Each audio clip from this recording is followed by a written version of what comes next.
Episodio 25. Igualdad en el lenguaje. Este episodio está subvencionado por el Área de Igualdad de la Diputación de Cádiz. Estás escuchando Educa sin rodeos, un podcast donde hablamos de educación de una manera clara y directa. Mi nombre es Javier González y empezamos.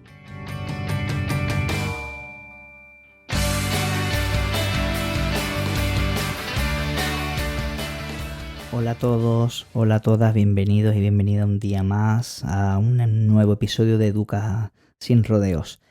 Quería hablar hoy sobre el lenguaje, ¿no? Porque siempre hay como un debate latente sobre la igualdad en el lenguaje, ¿no? En el idioma castellano. Y me refiero a que cuando queremos decir niños y niñas o ciudadanos y ciudadanas, la Real Academia de la Lengua Española ahora mismo, a día de hoy, dice lo siguiente al respecto, y te voy a leer literalmente el artículo de la RAE, y además os voy a dejar el enlace en la descripción del episodio por si queréis consultarlo.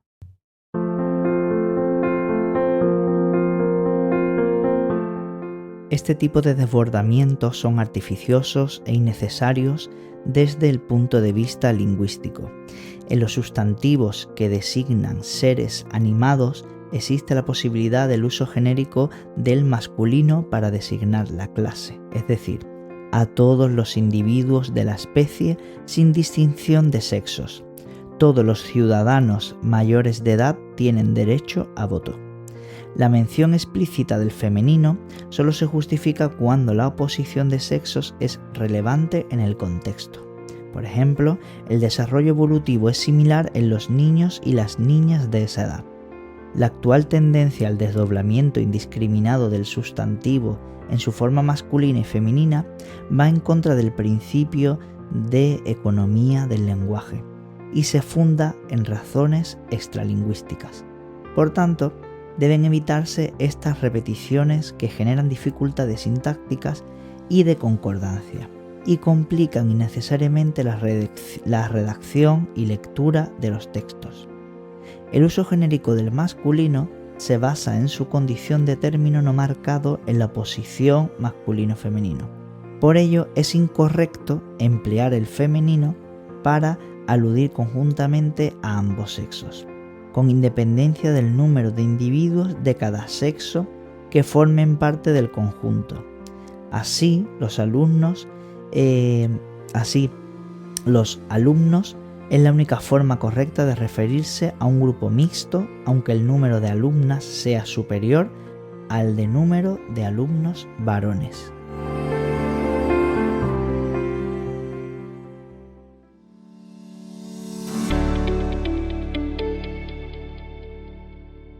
Bueno, he leído un artículo de la Real Academia Española que habla precisamente sobre este uso del lenguaje y por eso he titulado este episodio La igualdad en el lenguaje y vemos claro el componente marcado y cuáles son los principios y los criterios de igualdad en el lenguaje de nuestra Real Academia Española.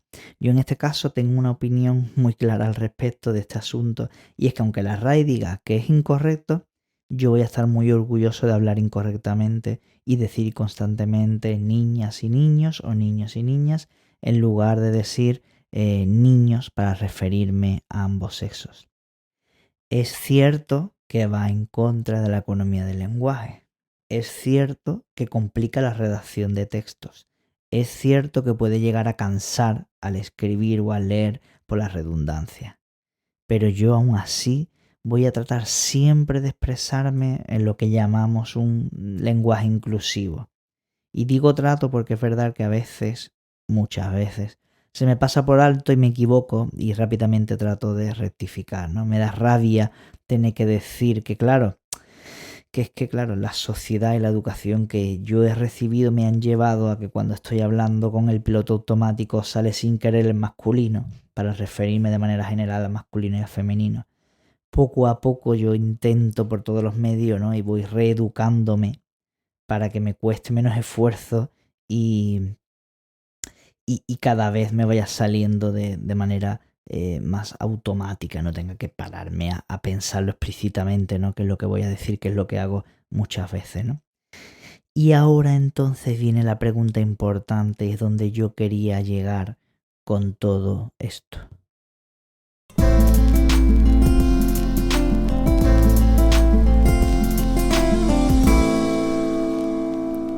¿Es verdaderamente tan importante esta cuestión de igualdad lingüística o es simplemente una cosa que, bueno, que no tiene tanta importancia?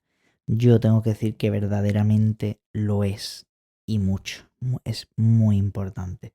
Porque la educación y el aprendizaje lo es todo en la vida, ¿no? Y si desde pequeño o pequeña estamos utilizando un lenguaje que apunta únicamente al género masculino, al final, sin darnos cuenta, va a desembocar como si de piezas de dominó se tratase, en una serie de sucesos uno detrás de otro, que posiblemente de alguna manera se manifiesten en conductas en contra de la igualdad de género y la no inclusividad. No hay nada como poner un ejemplo de la vida real. En más de 10 años trabajando en el primer ciclo de educación infantil era una de las cosas que yo no me ponía ahí como tarea para siempre dirigirme a mi clase con niños y niñas, ¿no? Y entonces pues he ido siempre intentando esforzándome en ese sentido y es una anécdota que cuento también bastante, ¿no? Hubo un día en el que digo, venga, nos ponemos el abrigo o algo así, ¿no? Y los niños nos vamos al patio, ¿no? Y los niños de esta clase, venga, los niños de esta clase se ponen el abrigo y nos vamos al patio, una cosa así, ¿no? Fue. Y entonces una niña me preguntó, ¿y las niñas también? Y entonces, claro, evidentemente ella en ese momento, con 2 añitos, no se estaba sintiendo incluida. Porque claro, como yo desde el minuto 1 he intentado hacer ese esfuerzo por siempre hablar de niños y niñas, claro, cuando a lo mejor en un momento rápido me salió, como digo, con el piloto automático niños, me dijo, ¿y las niñas también? Claro, en ese momento, por un lado, me siento orgulloso de haber tenido, digamos, de haber hecho ese trabajo de ese lenguaje inclusivo para que cuando no esté haya alguien que me lo pueda decir, ¿no? Y que me he equivocado, ¿no? Evidentemente, sí, las niñas también, perdón, que me he equivocado. Los niños y las niñas nos ponemos el abrigo y nos vamos al patio, ¿no? Con lo cual, claro, me fue un ejemplo como veis, se me ha quedado marcado y fue hace más de 10 años, porque son de esos momentos mágicos se te quedan para siempre, ¿no? Que te chocan y te cambian la vida.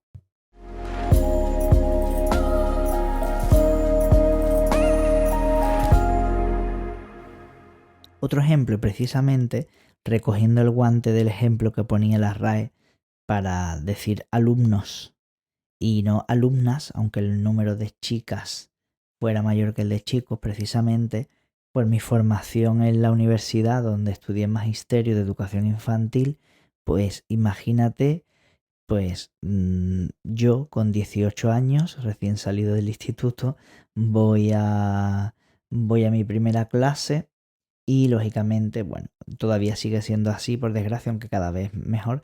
Me encuentro pues eso a toda una clase de chicas, por lo menos 50 y tantos, 60 chicas, y éramos 2 hombres, ¿no?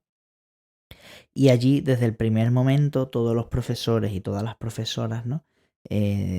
Dijeron el primer día de clase, lo recuerdo perfectamente, bueno, pues nos vamos a dirigir todas durante todo el curso a las chicas, alumnas, todo en femenino, porque la mayoría somos chicas y entonces vamos a hacerlo así. Claro, yo con 18 años, que jamás en la vida había escuchado eso, para mí fue un choque importante en el lenguaje, simple y llanamente porque venía de una educación social y una educación en la que todo era masculinizado, ¿no? Y entonces en ese momento fue como un cortocircuito y dije, claro, evidentemente, vamos, no me lo tienen ni que decir, ¿no? Parecía como que pedían permiso, ¿no? Para hablar así. Y digo, claro, es de lógica, es de cajón, pero claro, en ese momento para mí fue un choque porque jamás había escuchado continuamente, ¿no? Hablar así en femenino, ¿no? Era como algo extraño, pero fijaros, pues todos los años de carrera fueron así, ¿no? Y fueron 3 de magisterio y 2 de psicopedagogía, ¿no? Con lo cual ya para mí se ha normalizado y aún así todavía a veces se me escapa, ¿no? Fijaros lo dentro que está, ¿no? Por eso de ahí la importancia de todo esto y del lenguaje, ¿no? Que son cosas que se te quedan muy adentro y por eso es súper importante, ¿no?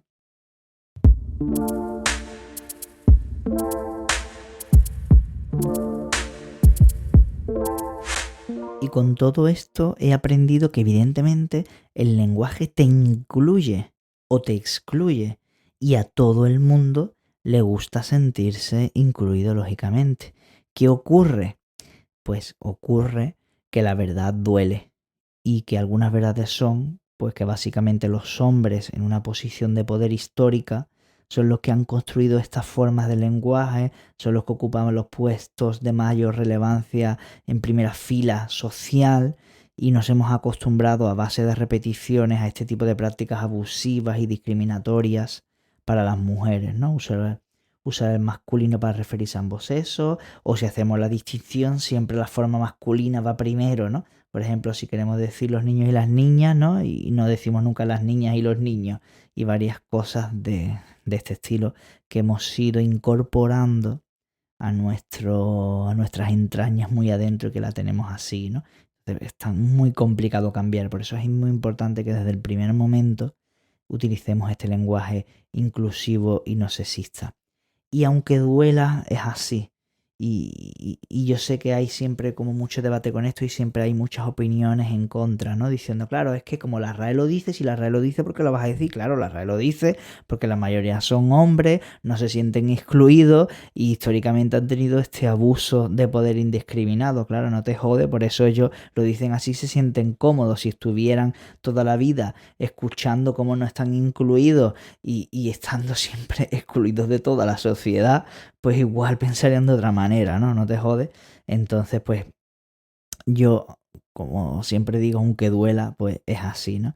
Así que desde aquí voy a hacer un llamamiento para educar en la igualdad y utilizando un lenguaje no sexista e inclusivo.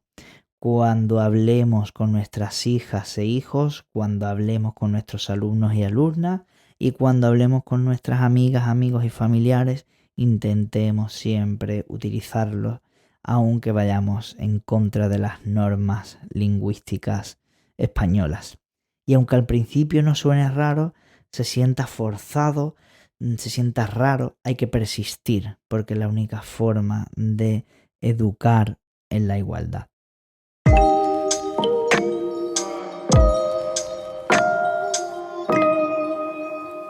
Y no quiero irme sin anunciarte que de algunas de las actividades que tenemos en marcha, aún tenemos abierto para ti un curso gratuito sobre educación en igualdad. Por favor, es súper importante que vamos a hablar sobre este tipo de cuestiones y más, y de mucha más profundidad. Y puedes apuntarte gratuitamente hasta el final de mes gracias a la Diputación de Cádiz. Que también vamos a organizar un encuentro con familias pertenecientes al colectivo LGTBIQ, así que si estás escuchando, únete porque vamos a hablar sobre cuestiones educativas que se propusieron en el encuentro anterior.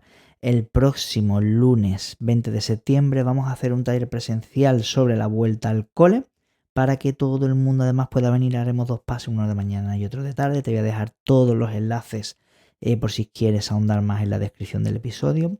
Y además tenemos más talleres a la vista presenciales y te dejo ahí también el enlace a la página web para que veas todo el calendario que tenemos para estos días. Y hasta aquí nos despedimos. Esto ha sido todo por hoy y si necesitas más información visita nuestra web aefam.org, donde encontrarás cursos online, talleres presenciales, así como asesoramientos educativos personalizados. Y recuerda, no estás solo, no estás sola, nosotros te acompañamos.